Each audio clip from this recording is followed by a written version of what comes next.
Oh, hello there, everybody. Just doing a bit of light reading before we get started. My name is Ryan Marchant, and I will be your host this evening as we celebrate Shakespeare's 458th birthday. He was born in 1564, and it's incredible to think about the fact that he has been around for almost 460 years, and he only lived for 52 years, and his influence lives on to this day. He is the most produced playwright across the world. All of his plays have been translated to every living language. And today we're going to celebrate his birthday with a series of performances. We have some monologues, we have some songs, and we have some original pieces.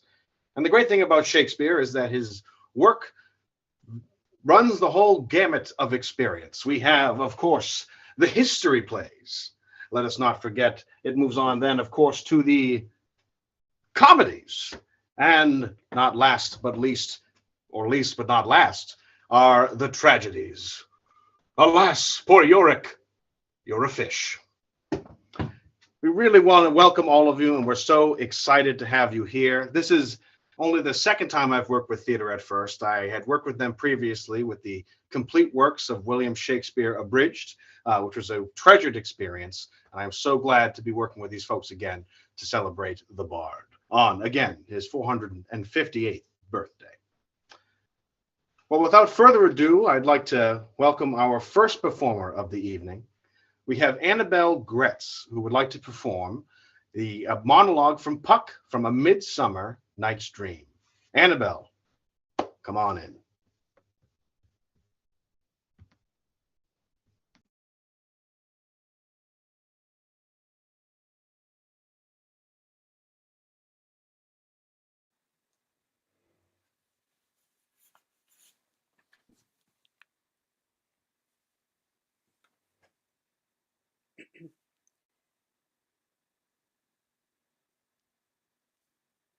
Now the hungry lion roars, whilst the wolf behind. Now the hungry lion roars, and the wolf behowls the moon, whilst the weary ploughman snores, all with heavy task foredone. Now it is the time of night, that the graves all gaping wide, every one lets forth its sprite through the churchyard paths to guide. And we fairies that do run by the triple Hecate steam from the presence of the sun, following darkness like a dream, now our frolic. Not a mouse shall disturb this hallowed house. I am sent with broom before to sweep the dust behind the door. If we shadows have offended, think but this, and all is mended, that you have but slumbered here whilst these visions did appear, and this weak and idle theme no more yielding but a dream. O gentles, do not reprehend.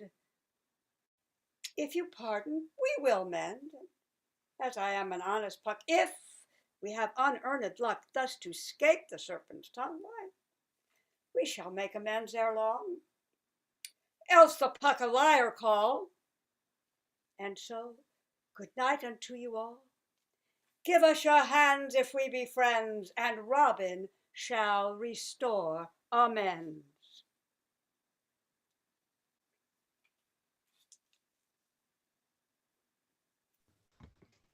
Thank you so much, Annabelle.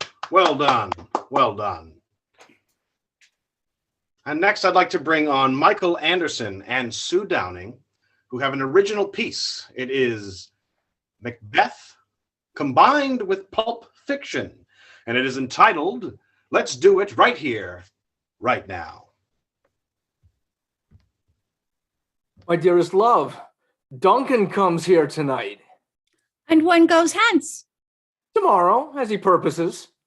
Oh, never shall son that morrow see. He that's coming must be provided for, and you shall put this night's great business into my dispatch. We will proceed no further in this business. No, forget it. It's too risky. I'm through doing that shit. You always say that. The same thing every time. Never again. I'm through. Too dangerous. Now, I know that's what I always say. I'm always right, too. But Was the hope drunk wherein you dressed yourself? Hath it slept since, and wakes it now to look so green and pale at what it did so freely? Art thou afeard to be the same in thine own act and valor as thou art in desire? When you go on like this, you know what you sound like. I sound like a sensible fucking man. That's what I sound like. When you durst do it, then you were a man, and to be more than what you were, you would be so much more the man. You sound like a duck. Prithee, Quack, quack, quack. prithee, peace. I dare do all that may become a man. Well, take heart, because you're never going to have to hear it again. Since I'm never going to do it again, you're never going to have to hear me quack about how I'm never going to do it again. But screw your courage to the sticking place and will not fail. What cannot you and I perform upon the unguarded Duncan? I bet in a place like this, you could cut down on the hero factor. I'm ready. Let's go. Right here, right now. Remember, your crowd control, I handle the employees. Got it. I love you, Pumpkin. I love you, honey bunny. Mwah. Any of you fucking pricks move and I'll execute every one of you motherfuckers. Blackout. Lights up on Macbeth and Lady Macbeth over the dead body of Duncan. This is a sorry sight. A foolish thought to say a sorry sight. I know. I wasn't thinking about the splatter. Well, you better be thinking about it now, motherfucker. Tains tend to notice shit like being drenched in fucking blood. Will all great Neptune's ocean wash this blood clean from my hand? No! This my hand will rather the multitudinous seas incarnadine, making the green one red. Go, get some water and wash this filthy witness from your hand. What the fuck did you just do to the towel? I was just drying my hands. I used the same soap you did, and when I did, my towel didn't look like a fucking maxi pad. Why did you bring these daggers from the place? They must lie there. I will never forgive your ass for this shit. This is some fucked up, repugnant shit. I am afraid to think what I have done. Look on't again, I dare not. I'll go no more. Did you ever hear the philosophy that once a man admits he's wrong, he's immediately forgiven for all wrongdoings? Get out of my face with that shit. The motherfucker who said that never had to pick up any bitty pieces of skull with her fingers on account of your dumbass. Infirm of purpose. Give me the daggers. My hands are for your color, but I shame to wear a heart so white. In fact, what the fuck am I doing? You're the motherfucker should be on brain detail. We're trading. I'm washing windows and you're picking up the skull. Retire we to our chamber. A little water clears us of this deed. You know, I could go for some breakfast. Want to have breakfast with me? Sure.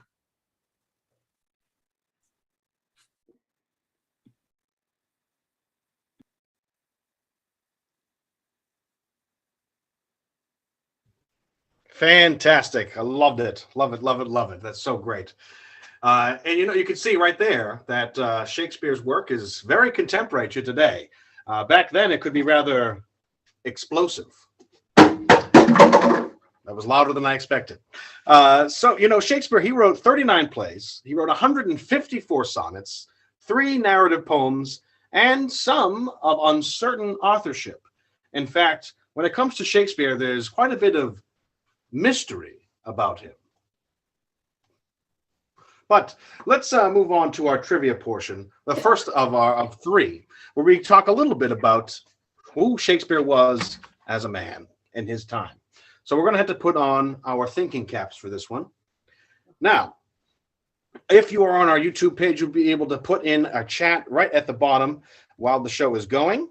There may be a slight delay between both, as I have one thing up and another. But we're going to start with our first question.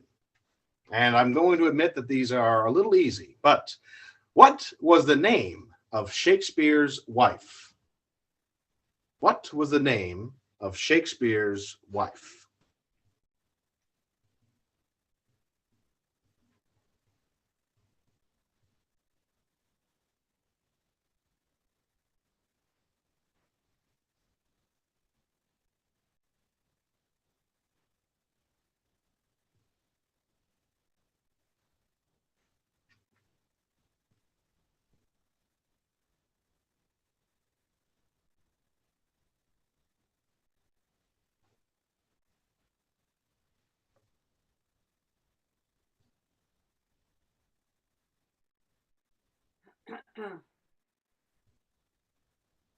Fantastic. Elizabeth Hunter, right out the gate, the artistic director of theater at first with the Anne Hathaway.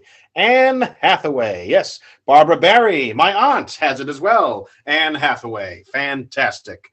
And another, Bex Hunter, 7-7. Anne Hathaway again. Yes, of course. Well done, everybody. Our next question. Which is the shortest of Shakespeare's plays? Which is the shortest of Shakespeare's plays?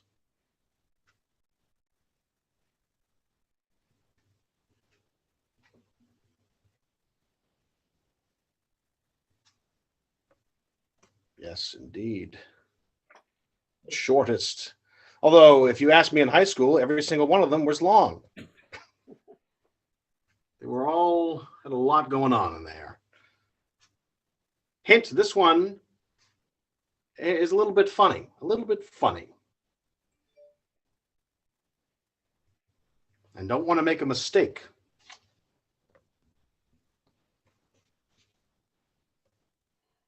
Don't want to make a mistake. Well, our first guess is Macbeth. Good guess, but not true.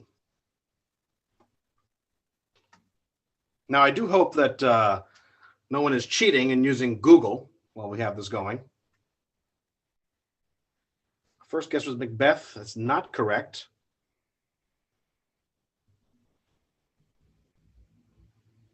Once again, Shakespeare's shortest play. Shortest play. Any more guesses? All righty. It is The Comedy of Errors. The Comedy of Errors. Ah, yes. Looks like Becky Hunter got that one. Congratulations, Becky Hunter. Let's move on to our next question. This is question number 4. And by all means, keep count at home. So that way, whoever you're watching with, you can have a nice friendly competition as to who is winning. Our next question is, Shakespeare was born and is buried in the same place. What place is this? Once again, born and buried in the same place. What place is this? You know, Ryan, I figured I'd jump on and say hello. You're doing such a great job hosting. How are things going so far? Well, they're going great so far. Going great. Well, while our audience is working on this next question, I got a little trivia for you. Do you know what famous play that Comedy of Errors is based off of? Oh, I don't. It is based off of the Roman artist Plautus's play, The Menachme, which was about a set of twins that are mistaken for one another and comedy ensues. Okay. That sounds fascinating. We have a few guesses here. We got Stratford upon Avon. That's a pretty good guess. And it's correct. Stratford upon Avon. Give yourself a little hand of applause on that one. That's exactly right. Exactly right. Yes, indeed. It must be nice to stay in one place your entire life. I think John Mellencamp has a song about that. Does he? Sounds like he should. Was it in the time where he was John Cougar Mellencamp or just John Mellencamp? I think it was definitely the Cougar years, I'm guessing. That's fair. Before my time, slightly before my time, but we'll accept it. Well, way to go on the guesses there. We had Barbara, my aunt, and of course Elizabeth Hunter. She seems to be doing well right now. All right, our next question. Again, this is the easy round. What is the name of the book published posthumously, which means after death, which included all of Shakespeare's plays? Once again, the book published after his death that included all of his plays. Let's go back to high school English for this one and see how we're doing. It's a bit of alliteration as a hint. Do you remember what your first Shakespeare was in high school? First one I read was, actually, it was Midsummer Night's Dream, which we read in middle school, and then I performed it in high school. So, and I've done that show. Who were you in Midsummer? The first iteration, first go around, I was bottom. Then I did it for another program in high school, which was we went to other schools, and I was Lysander / Thisbe at the end. And then I did another production in Boston where I was Demetrius. So I know that show.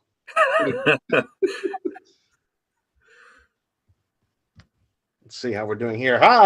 First folio. Well, we have Barbara and Elizabeth. They are going neck and neck right now. Neck and neck. Neck and neck. All right. Well, that rounds up our first round of trivia. Well done. For those keeping score at home, I think we have a tie right now. Well done to all of the competitors.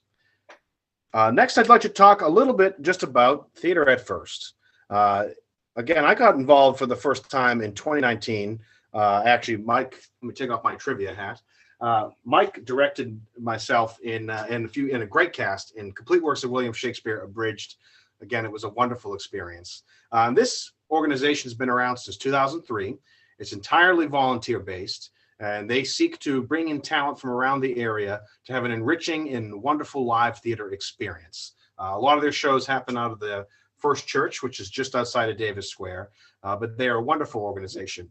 And this, of course, performance is free, but we always, of course, accept donations. If you go to Theater at First, and that's RE with a theater, not ER, theateratfirst.org.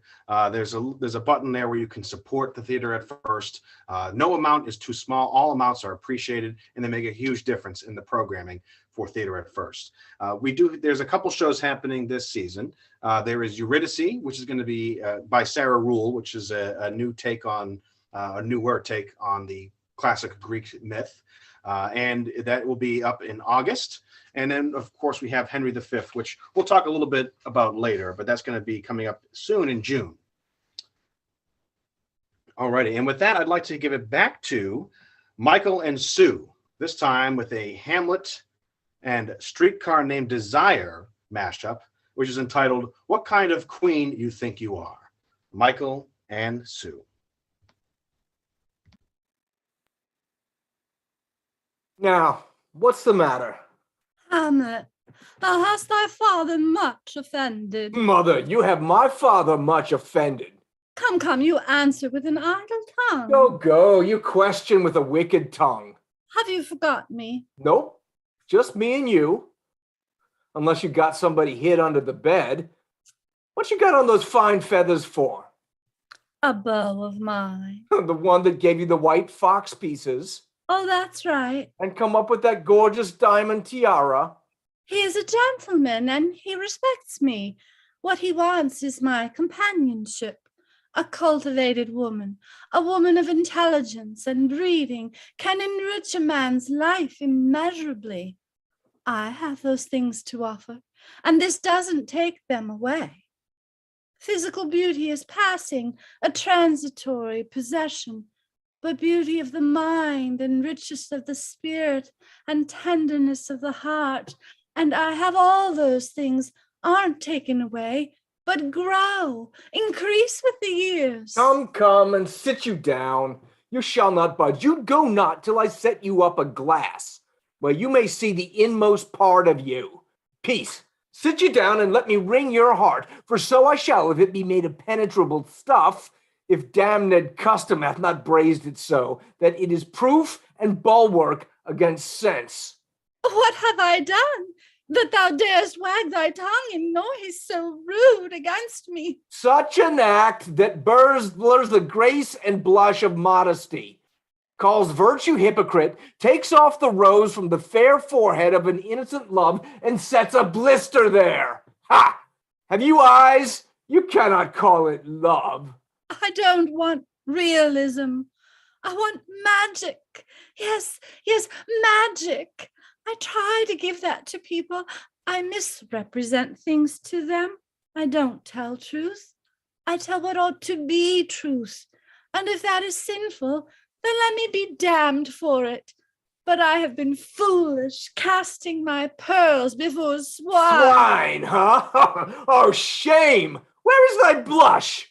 Rebellious hell, if thou canst mutine in a matron's bones to flaming youth, let virtue be as wax, and melt in her own fire. Proclaim no shame when the compulsive ardor gives the charge, since frost itself as actively doth burn, and reason panders will. There isn't a goddamn thing but imagination and lies and conceit and tricks. And look at yourself. Take a look at yourself in that worn-out Mardi Gras outfit, and with that crazy crown on. What kind of queen you think you are? Oh, God. You know, I've been on to you from the start, and not once did you pull any wool over this boy's eyes. You come in here and sprinkle the place with powder and spray perfume and cover the light bulb with a paper lantern, and behold, the place has turned to Egypt, and you're the queen of the Nile. I say, ha ha! You hear me? Ha ha ha! Oh, speak to me no more. These words like daggers enter into mine ears. No more, sweet Hamlet. Some things are not forgivable. Deliberate cruelty is not forgivable. This is the very coinage of your brain, this bodiless creation. Ecstasy is very cunning in. Ecstasy? It is not madness that I have uttered. Bring me to the test, and I will reword, which madness would gamble from. Forgive me this, my virtue, for in the fatness of these pursy times, virtue itself of vice must pardon beg, yea, curb and woo for leave to do him good. Oh, you want some roughhouse? All right, let's have some roughhouse. Take down this message. In desperate circumstances, help me, caught in a trap, oh, Hamlet, thou hast cleft my heart in twain. Be thou assured, if words be made of breath, and breath of life, I have no life to breathe. What thou hast said to me, I have always depended on the kindness of strangers.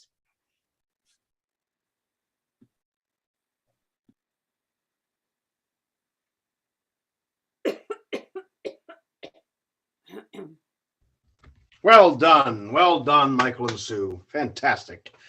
And now I'd like to bring on myself.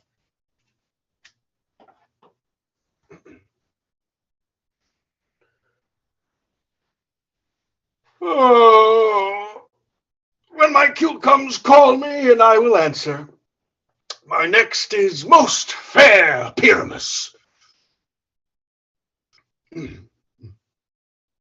Hey-ho. Peter Quince, Flute the bellows mender, Snout the tinker,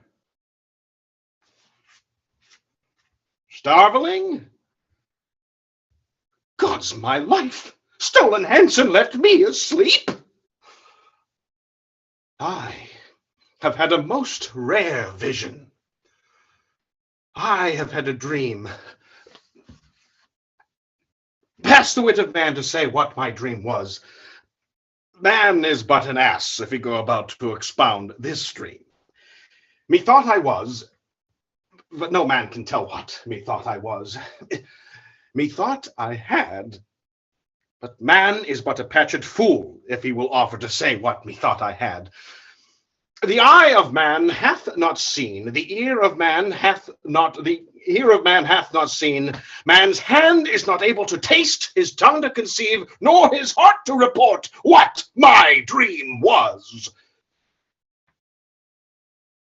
I shall have Peter Quince write a ballad of this dream, and it shall be called Bottom's Dream, for it hath no bottom. I shall sing it in the latter end of a play. Peradventure, to make it the more gracious, I shall sing it at her death.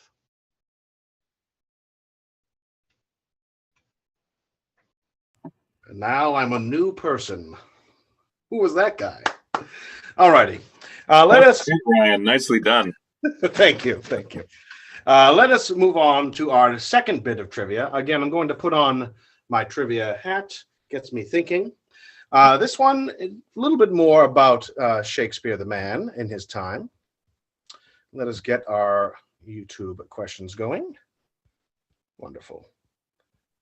Again, all righty. So, our first question. At the time of his birth, who sat upon the throne of England? Once again, at the time of his birth, who sat upon the throne of England? And as a bonus, at the time of his death, who sat on the throne? Oh. Always tricky writing for monarchs. Absolutely. There's always that, if you say the wrong thing, they might kill you. It's good to be the king, as Mel Brooks said. I like that we had a little bit of Tennessee William Shakespeare there. That was lovely. It was a nice little mashup there. Fits nicely. Tennessee Williams is really the Shakespeare of the South, I would say. I've heard that. It's a common saying. Wonderful. All right. Again, let's see. Our first question was, let's see. Our guesses are Henry VIII for when Shakespeare was born, and for when he died, it was James the First. I'm going to give half credit on that so far. But Now you're going to say what half is right? I want to see what other guesses come in before I start giving the answers. I think that's fair. I think so far, Mike, you're a teacher. You know how this goes. Yes. Okay. So we have Henry VIII and James the First. I'll help you out a bit. The second half, we'll give James the First was the king at the time of Shakespeare's death, but Henry VIII was not on the throne. But you're very close with that guess. Very close. And fortunately, our contestants do not need to answer in the form of a question. That's right. Yes, that's right. Let's see. Another guess was Mary at birth and Elizabeth at death. I'm going to have the two of you work together on the next one. It's another half credit on that one. In fact, it was Elizabeth at the time of his birth and James at the time of his death. Very close. Very close. Well done on that one. Our next question. Which prestigious university did Shakespeare attend? Which prestigious university did Shakespeare attend?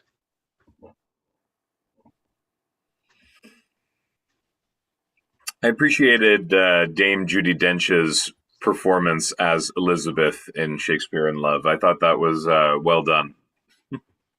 It was. And I see we have some banter about Jeopardy. For those not in the know, our very own Elizabeth Hunter was on Jeopardy and was pretty successful, I would say. So well done on that one, Elizabeth. Yes, Dame Judi Dench was excellent as Elizabeth. Kate Blanchett as well.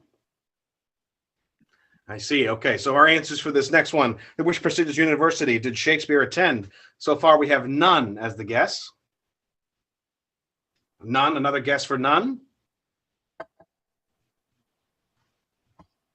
Have we any more guesses?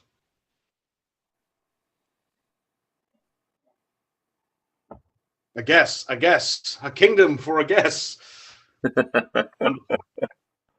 All right, we have none, and that is correct. This was a trick question. Shakespeare did not go to a university.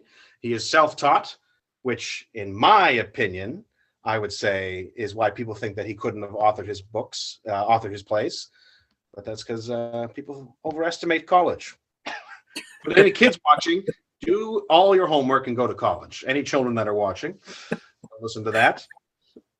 All right, our next question is, what was the name of Shakespeare's mother? What was the name of Shakespeare's mother?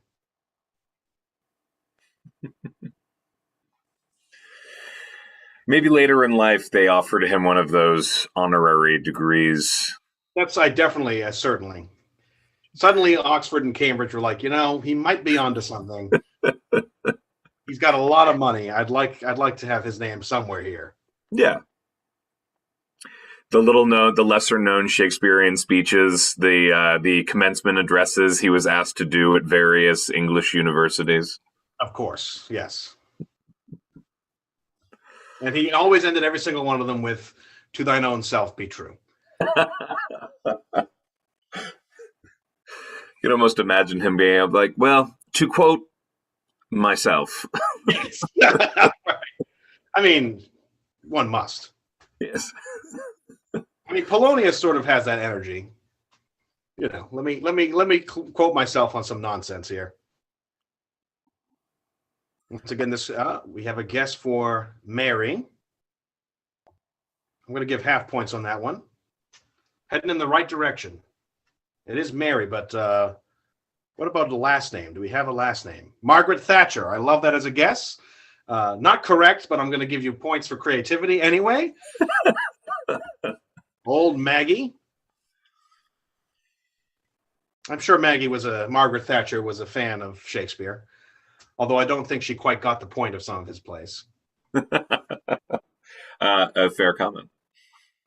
Mary Arden. Ah, yes, Mithridates 6. Mary Arden is correct. Well done on that. Fantastic. Nice job, Fred. That's Fred. Way to go, Fred. All righty. Our final question for this round of trivia is, during his lifetime, what major disaster closed London theaters not once, but twice? Once again, during his lifetime, what major disaster closed London theaters twice? I'm now seeing a guess from my own mother at the previous one, which was Mommy. I mean, can you say that's wrong? No, I can't. I'm going to give her 100% credit for that. It's my own mother. She's also Mary, so. Once again, this question, though, is during his lifetime, what major disease, or which, that would be the more correct, which major disaster closed London theaters twice? Okay, our guess so far is plague.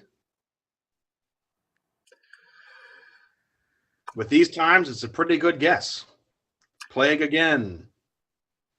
In fact, it's correct. That's why we had a guess twice. A plague on all your theaters is what they said. Yes, it was a plague. With these times, this period of history. Too soon, Ryan. Too soon. That's right. I know we get COVID 2 and 3. Wonderful. Actually, yeah, on second thought, I shouldn't have put that question in there. Well, thank you very much for playing that round of trivia. We're having such a fun, wonderful time, I think. I know I'm having a great time. Our next performer, if you watched last year's, I'm sure you're very eager for this, just as I am. We're going to bring on Naomi Hinchen, who has a musical piece entitled Shakespearean Tragedy Blues. Ladies and gentlemen, honored guests, Naomi Hinchen.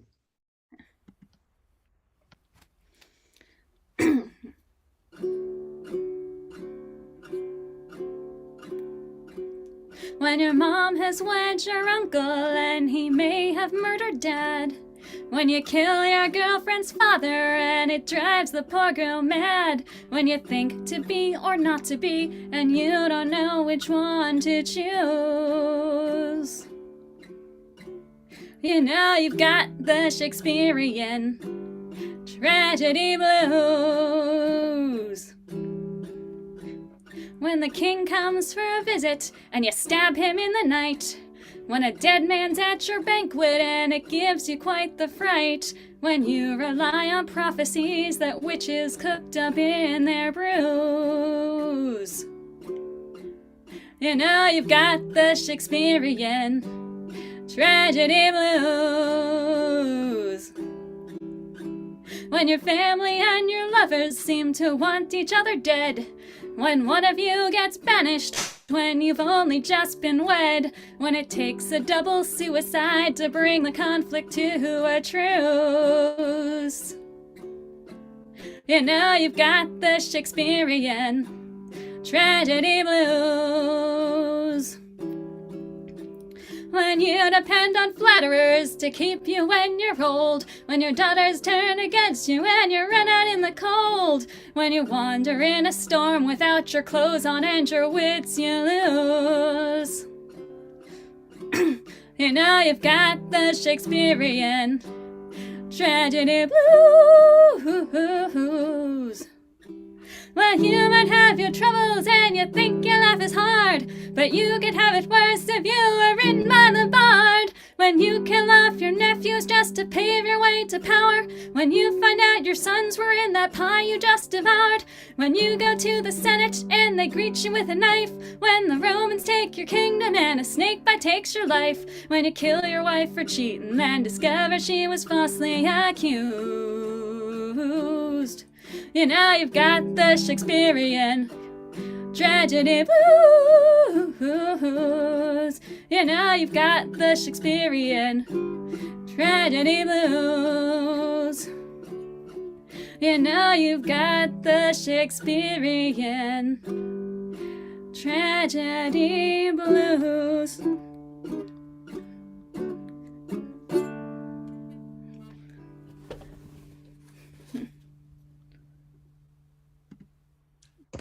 Well done. Well done. I'm sure there's clapping happening across every household that's watching this. Well done, Naomi. I think you've outdone yourself from last year. Excellent. Well, just to congrats everyone so far. We're having a wonderful time here. I'm going to bring back Michael and Sue for the third of their creative pieces. This one is Antony and Cleopatra mashed up with The Graduate, and it's titled Let's Not Talk About It at All. I am sick and sullen. I am sorry to give breathing to my purpose. Help me away. I shall fall. It cannot be thus long. The sides of nature will not sustain it. Now, my dearest queen, do you think we could say a few words to each other first this time? All we ever do is come up here and throw off our clothes and leap into bed together. Pray you, stand further from me. I know by that same eye you may go. I have no power upon you. We're gonna have a conversation. Think of a topic. How about art? I don't know anything about it. You're not interested in art? No, Well, then why do you want to talk about it? I don't. Can I take off my clothes now? No. The gods best know that... Oh, never was there queen so mightily betrayed.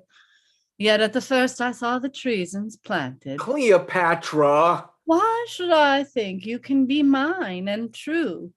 Though you in swearing shake the throne god's riotous madness, to be entangled with those mouth-made vows, which break themselves in swearing. Most sweet queen. Okay. What was your major? Why are you asking me all this? Because I'm interested, Cleopatra. Now, what was your major subject? Art. I guess you kind of lost interest in it over the years, then. Nay, pray you, seek no color for your going, but bid farewell and go. When you sued staying, then was the time for words, no going then. Eternity was in our lips and eyes, bliss in our brows bent, none our part so poor, but was a race of heaven. They are so still. Or thou, the greatest soldier of the world, art turned the greatest liar. How now, lady? Oh, I'm not good enough to associate with, am I? Oh, I'm good enough for you, but I'm too slimy to associate with Egypt. That's it, isn't it? Isn't it? Yes. You go to hell. You go straight to hell, Cleopatra. You think I'm proud of myself? Do you think I'm proud of this? No, sir, I am not proud that I spend my time with a broken down alcoholic. Hear me, queen. The strong necessity of time commands our services a while, and quietness, grown sick of rest, would purge by any desperate change. Oh, most false love. Where be the sacred vials that should filled with sorrowful water? Now I see. And if you think I come here for any reason besides pure boredom, then you're all wrong. Because, Cleopatra, this is the sickest, most perverted thing that ever happened to me. Quarrel no more, but be prepared to know the purposes I bear. That's how you feel about me. That I'm a sick and disgusting person. Cut my lace, come, but let it be. I am quickly ill. And well, so Antony loves. Now, don't start this. Don't start acting hurt. My precious queen, forbear, and give true evidence to his love, which stands an honorable trial. It's pretty obvious you don't want me around anymore. Then bid adieu to me, and say the tears belong to Egypt. Good now, play one scene of excellent dissembling, and let it look like perfect honor. Well, look, I was kind of upset there. I'm sorry I said those things. That's all right. I think I can understand why I'm disgusting to you. Oh, no. Look, I like you. I wouldn't keep coming here if I didn't like you. It's the one thing I have to look forward to. You can do better yet, but this is meetly. Courteous lord, one word, sir. You and I must part, but that's not it. Sir, you and I have loved, but there's not it. That you know well. Something it is I would. Oh, my oblivion is a very Antony. And I am all forgotten. But that your royalty holds idleness your subject, I should take you for idleness itself. 'Tis sweating labor to bear such idleness so near the heart as Cleopatra this. But, sir, forgive me, since my becomings kill me. Let us go. Come. Let's not talk about it. Let's not talk at all.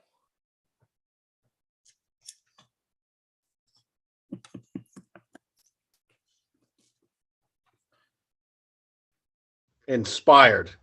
Simply inspired. You go to hell, Cleopatra, is a line I'll now have forever. I love it. And in fact, I was inspired by Naomi, and I was reticent to bring up this song myself, but I will bring you out a song of my own creation. I don't know how to play guitar. Shakespeare, William Shakespeare, talking about Shakespeare, William Shakespeare. That's it. That's the whole thing. All righty. Let's do our final round of trivia. Our final round of trivia. I have my thinking cap on. I hope you have your thinking cap on. And this one is going to be a bit of a variation on Name That Play. Name That Play. I'm going to give you a quote, and you have to name the play. All righty. Without further ado, we'll start with our first quote. One touch of nature makes the world kin. One touch of nature makes the world kin. Did you ever watch Name That Tune, Ryan? I never did, but I think I can understand the concept. I heard they actually brought it back. I think Jane Krasinski was the host of the new Name That Tune. Oh, that sounds like a 30 Rock joke, but it's real life. But that's fair. Yeah. Oh, that's great. No, I never watched that. I'm sure it's a lot of fun. I know they have all kinds of. NBC is most of the game show network at this point. It's actually very much like the sensation online Hurdle. I don't know if you've put. I mean, essentially, it was like that. You know, where you'd have to, if you wanted, you could try and guess it in one note, two notes. Right. That's amazing. Well, Wordle also. I'm sure Shakespeare would be pretty good at Wordle, seeing as he invented some of the words they use. I'll do that quote one more time for those who need to hear it again. That's one touch of nature makes the world kin. One touch of nature makes the world kin. And again, you don't have to say the character. It's just the play itself. think we got our first guest rolling in. I think, do we? As You Like It. As You Like It. That is not correct, but it is a great guess, and I would hold on to that one for later. One touch of nature makes the world kin. This is definitely our most difficult round. I Googled these myself. I'm not going to pretend I have it just hidden here in the noggin, although my thinking cap does give me special powers. You weren't just pulling out random Shakespearean quotes? No, I wasn't going off of a list of great quotes that I could pull and then put in this trivia. All righty, let's see. Any more guesses? It's definitely a less popular one. This is Fred again, I think, and I think you're right. I'll give you the answer. It is Troilus and Cressida. Troilus and Cressida. Taming of the Shrew. Another good guess. No, the quote was, one touch of nature makes the world kin, and it is from Troilus and Cressida. Specifically, it's Achilles, Act 3, Scene 3. Our next one, I thought this was fitting given the time of year. April hath put a spirit of youth in everything. April hath put a spirit of youth in everything. Now, this is actually a bit of a tricky one because it's actually a sonnet. So, good news is you have 154 guesses as to what this quote is. Wow. All right. So I'll give you that. There's half a point. It's a sonnet. Just pick a number. April hath put a spirit of youth in everything. I'm going to be impressed as hell if someone pulls this out. I would be as well. Just pick your favorite number from 1 to 154. You can't go wrong with that. Some other good guesses from the previous one. We got Titus Andronicus as well. That's pretty close to Troilus and Cressida. Yeah. I'll be honest, for most of the sonnets, I couldn't tell you what number a sonnet is. I feel like I fall into the same boat as many people who, like, you think of the sonnet's name as like the first line of the sonnet. Exactly. Yeah, this is a teachable moment for us all, including myself.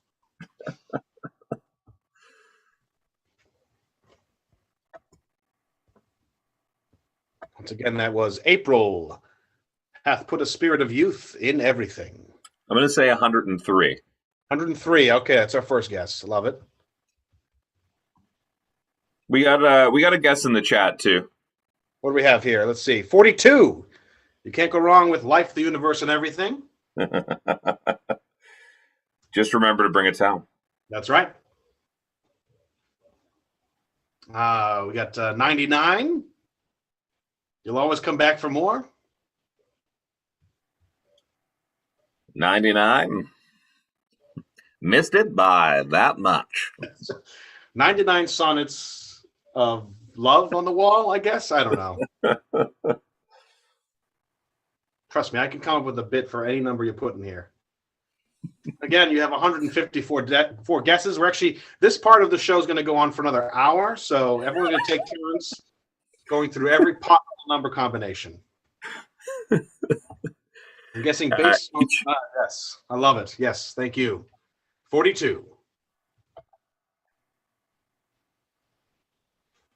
You got nothing to lose here, folks. Just throw a guess in.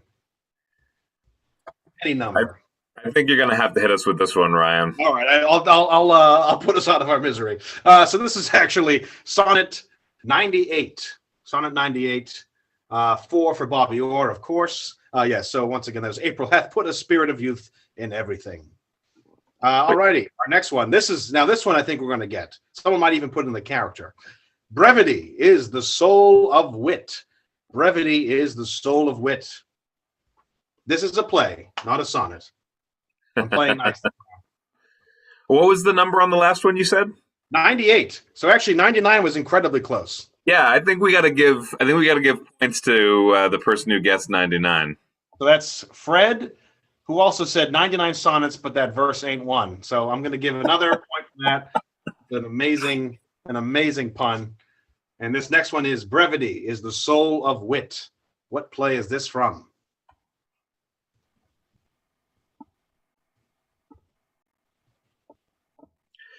And the irony of the statement and the person saying the statement is lost on no one. Exactly. Yes. Elizabeth gets it right out the gate. Polonius from Hamlet. And that is Act 2, Scene 2. Well done, Elizabeth. I think you are winning right now. I'm not keeping score, but let's pretend you are. I hope you are keeping score. All right, our next one. I thought this one was quite funny. How art thou out of breath when thou hast breath to say to me that here we go. Let's try it again. How art thou out of breath when thou hast breath to say to me that thou art out of breath? A little bit of a tongue twister on that one. Yes, a tongue twister and the opposite of brevity on that one. That's again, how art thou out of breath when thou hast breath to say to me that thou art out of breath? What's the play on this one? Bonus points if you get the character. I think I know this one. And I think it has special significance to you, considering a major part that you played in Complete Works. I will neither confirm nor deny that statement. Looks like our guest is Tammy with the Shrew, and As You Like It. You're heading in the right direction. Romance, but not quite. Not quite those two. I'm feeling good about my my supposition here. I think so.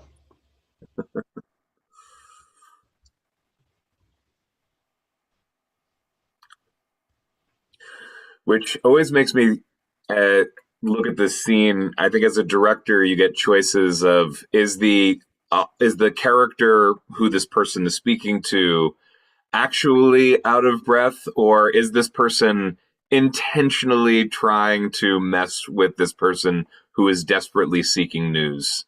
Exactly. And Elizabeth Hunter has it after a first guess. And clarifying, getting it right, and then getting it double right. It is Juliet speaking to the nurse in Romeo and Juliet. That is Act 2, Scene 5. All righty. Our next one.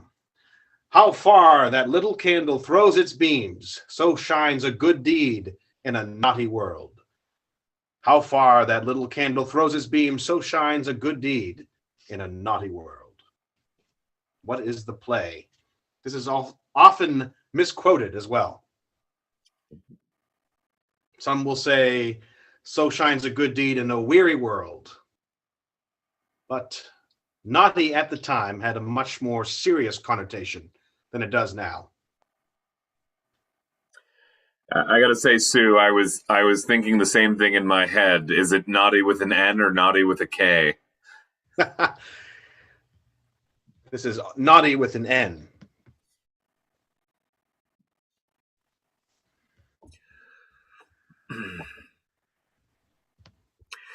There's always those. It's for movies too, like Casablanca. There's a good list of misquoted movies and plays that, like the Mandela effect, people have just have it in the social consciousness that this is exactly what this line is supposed to be, but then you actually look at it and it's nope. That's not how it goes. Exactly. And proving our point, our first two guesses are Willy Wonka. Love it. Yes, it was misquoted in Willy Wonka, but the original author is the bard, as is often the case with so many things. Now, if we're talking Willy Wonka, we have to be talking about the classic Gene Wilder. We can't be talking about that Tim Burton nightmare. More accurate to the books, but also highly disturbing. Though I did appreciate the cameo of Christopher Lee as the dentist father. It was quite good. Yes, he has a naturally imposing presence. All right, do we have any more guesses for that? No? Give it another moment. Okay, I think it was The Merchant of Venice, specifically Act 5, Scene 1, and it's said by Portia. By Portia. Alrighty, our final quote, our final bit of trivia for tonight. And this, our life, exempt from public haunt, finds tongues in trees, books in the running brooks, sermons in stones, and good in everything. And this, our life, exempt from public haunt, finds tongues in trees, books in the running brooks, sermons in stones, and good in everything. What play, which play is that from? Nice. Like I said, I'm not going to pretend these were all on the top of my head. That's why I have them written down. I did a part of this speech for the Shakespeare Birthday Slam, the last one we did in person, which was 2 years ago now. Oh, all right. Bringing it back, full circle. Yeah. Yes, Elizabeth, finally with the first guess, As You Like It. Yes, this is from As You Like It.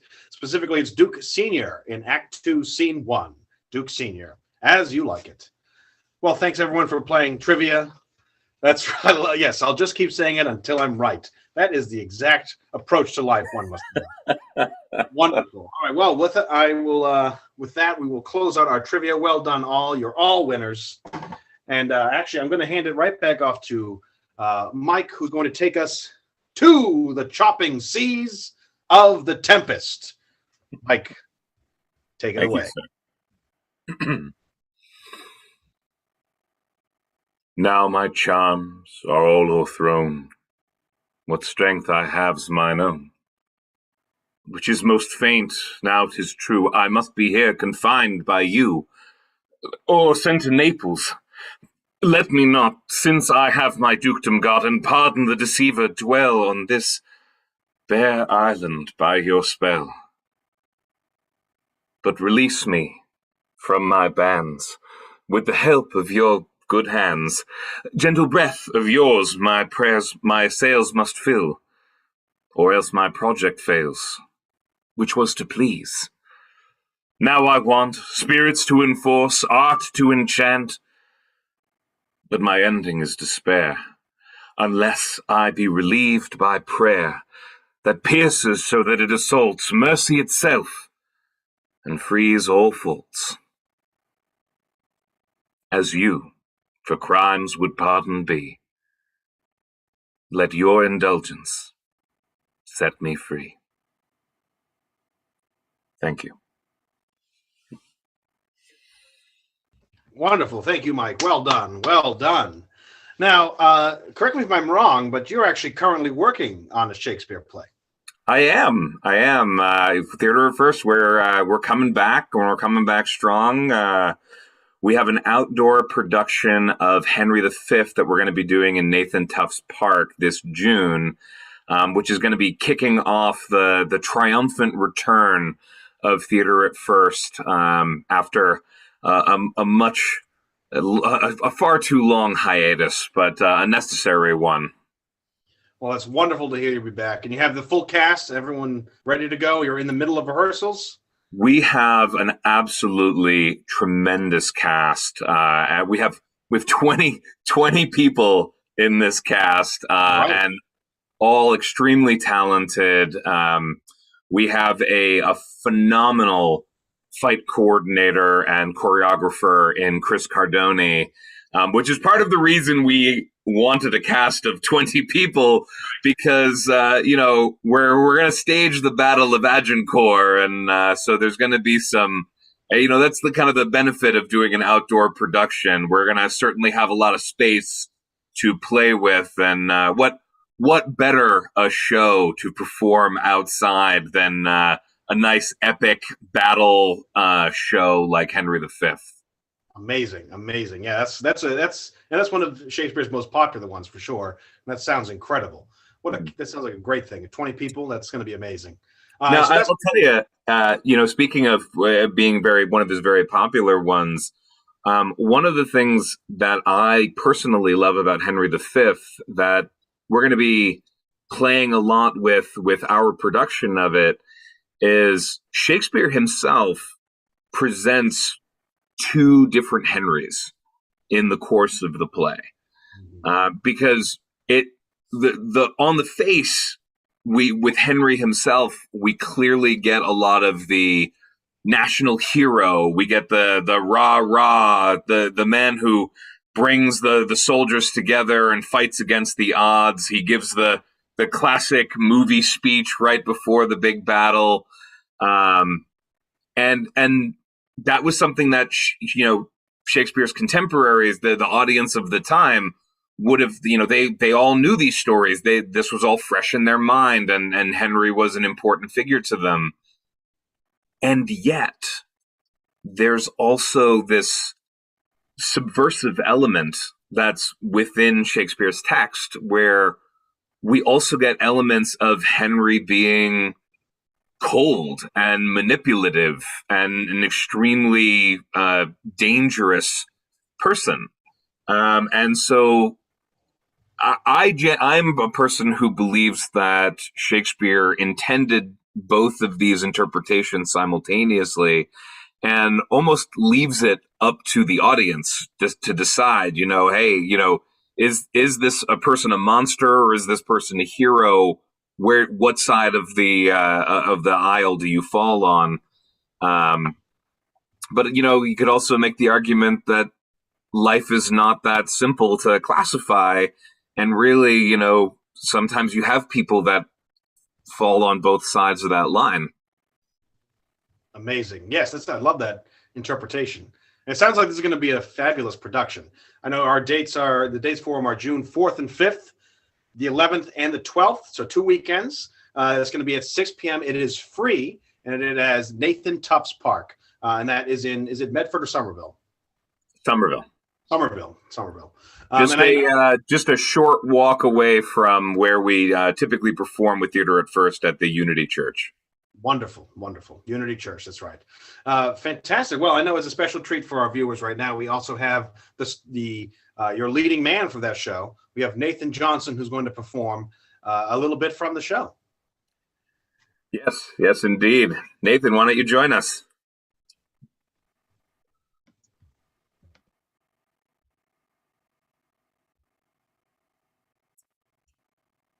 Oh, still on mute. Yeah, that tends to happen. Hi. The stage is yours, my friend. Appreciate you all. Thank you for coming. We are glad the Dolphin is so pleasant with us. His present and your pains we thank you for.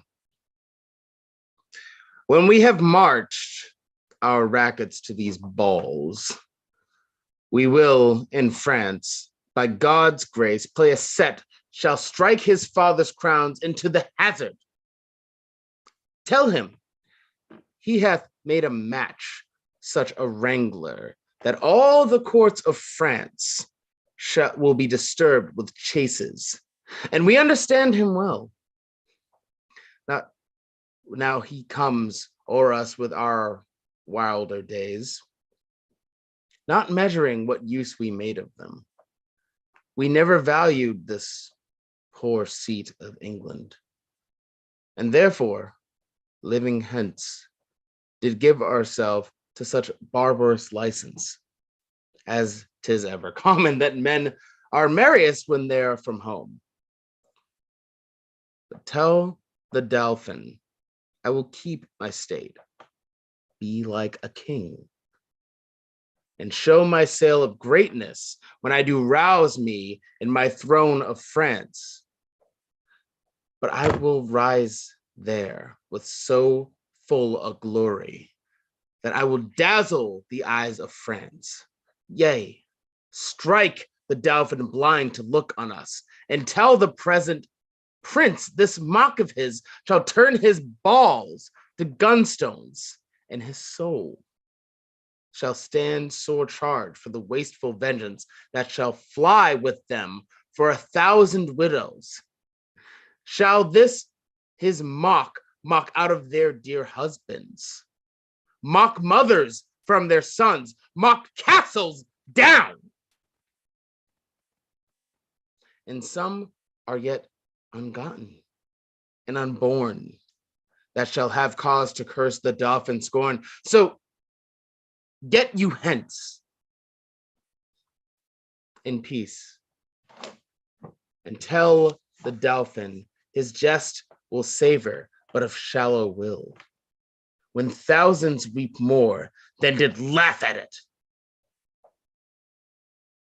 Convey them with safe conduct. Fare you well.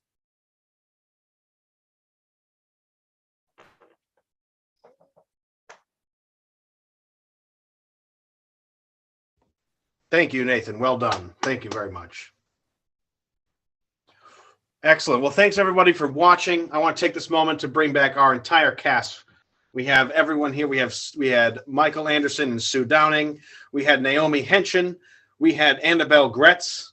We had Mike Haddad and Nathan Johnson. Thank you, everyone, for watching. We had a wonderful time, and we'll leave you with the words of the bard himself.